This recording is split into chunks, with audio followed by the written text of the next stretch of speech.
Assalamualaikum warahmatullahi wabarakatuh. Kami dari kelompok 8. Di sini kami akan menyampaikan materi tentang miskomunikasi dalam komunikasi. Yang pertama akan diawali dengan pengertian. Pengertian miskomunikasi itu sendiri yaitu proses komunikasi yang berjalan secara kurang atau tidak baik yang menyebabkan informasi yang disampaikan tidak berjalan sesuai dengan harapan. Proses komunikasi sangat penting dalam menentukan keberhasilan memaknai pesan. Proses merupakan esensi dari komunikasi. Sebuah proses bersifat fundamental dan universal. Proses yang berlandaskan pada pengalaman-pengalaman antar komunikator dan komunikan juga menjadi faktor penting dalam keberhasilan memahami makna pesan.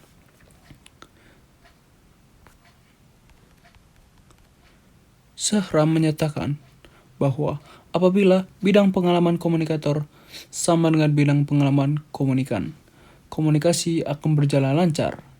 Sebaliknya, jika pengalaman komunikan tidak sama dengan pengalaman komunikator, akan timbul kesukaran untuk mengerti satu sama lain.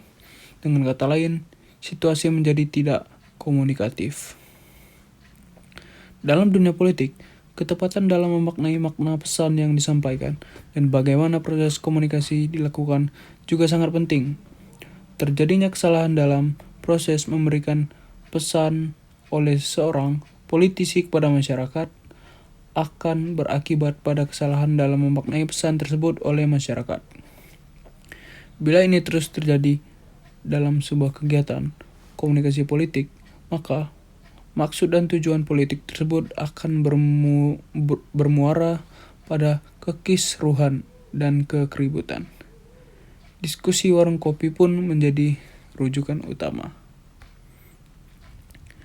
Setiap proses komunikasi memiliki fungsi, setidaknya ada 8 fungsi komunikasi dalam setiap proses komunikasi yang terjadi. Fungsi komunikasi antara lain dan yang saya akan bacakan 4 fungsi proses komunikasi. 1. Informasi. Setiap orang memerlukan informasi mengenai berbagai hal yang ada di lingkungannya. Proses komunikasi tentunya memudahkan orang untuk bisa memperoleh informasi. 2. Sosialisasi. Proses komunikasi membuat masyarakat menjadi lebih dekat dan akrab satu sama lain. Proses komunikasi membuat masyarakat tidak lagi enggan untuk bersosialisasi sehingga menjadi sadar akan fungsi sosialnya dan dapat aktif di masyarakat. 3. Motivasi. Proses komunikasi juga memiliki fungsi untuk menjelaskan tujuan tiap masyarakat dalam jangka pendek maupun jangka panjang. Masyarakat yang melalui proses komunikasi dapat menentukan pilihan dan keinginan dan mendorong kegiatan berdasarkan tujuan bersama. 4. Perdebatan dan diskusi. Proses komunikasi juga berguna untuk media bertukar fakta dan mencari solusi dalam perbedaan pendapat. 5. Pendidikan. 6. Memajukan kebudayaan. 7. Hiburan. Dan 8. Integrasi. Makna dalam komunikasi. Beberapa kalimat berikut ini sebagai contoh pemaknaan dalam komunikasi. Kalimat "aku benci kamu" bisa memiliki makna yang tidak sama bila diucapkan dengan gestur dan suasana yang berbeda. Dalam suasana konflik dan diucapkan dengan nada tinggi, maka kalimat tersebut bermakna adanya rasa marah dan penolakan. Namun, bila diucapkan dalam suasana santai dengan gestur gurauan, maka makna yang ditangkap bisa saja berubah. Contoh kalimat itu menjelaskan bahwa terkadang pesan yang sama bisa ditafsirkan berbeda bila disampaikan dengan cara yang berbeda. Penafsiran yang salah dalam memaknai pesan komunikasi inilah yang seringkali menyebabkan kegagalan sebuah proses komunikasi. Biasanya, kegagalan memaknai sebuah pesan dalam komunikasi disebabkan adanya gangguan atau bisa disebut dengan noise. Noise dapat terjadi karena banyak hal. Misalnya, perbedaan cara pandang, perbedaan latar belakang, baik budaya, pendidikan, maupun ekonomi. 4. Channel komunikasi. Banyak orang yang tidak menyadari bahwa sebenarnya tiap kali berkomunikasi, kita selalu mengkomunikasikan 4 channel berikut ini.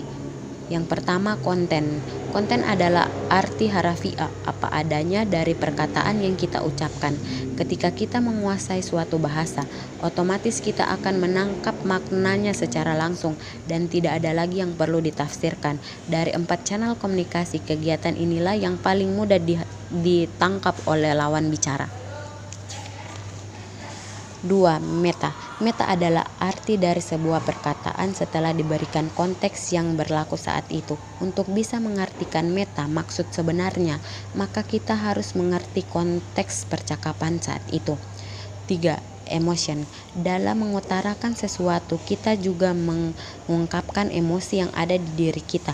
Komunikator yang baik akan bisa menangkap emosi yang dikeluarkan bersama dengan kata-kata, sehingga bisa menebak maksud sebenarnya. 4. Status. Cara kita berbicara tanpa sadar juga akan mengkomunikasikan status kita. Gaya komunikasi kita menghadapi satu orang pasti berbeda dengan ketika menghadapi orang lain. Seorang komunikator yang baik akan bisa dengan cepat menyesuaikan menyesuaikan gaya komunikasinya dengan berbagai macam tipe orang berbeda, atau dengan kata lain, dia bisa berkomunikasi dengan fleksibel. Faktor penyebab terjadinya miskomunikasi. Dari segi pengirim, mungkin pengirim tidak menyusun kata dengan baik sehingga terjadi kesalahan dalam penyampaian komunikasinya. Yang kedua, dari penerima.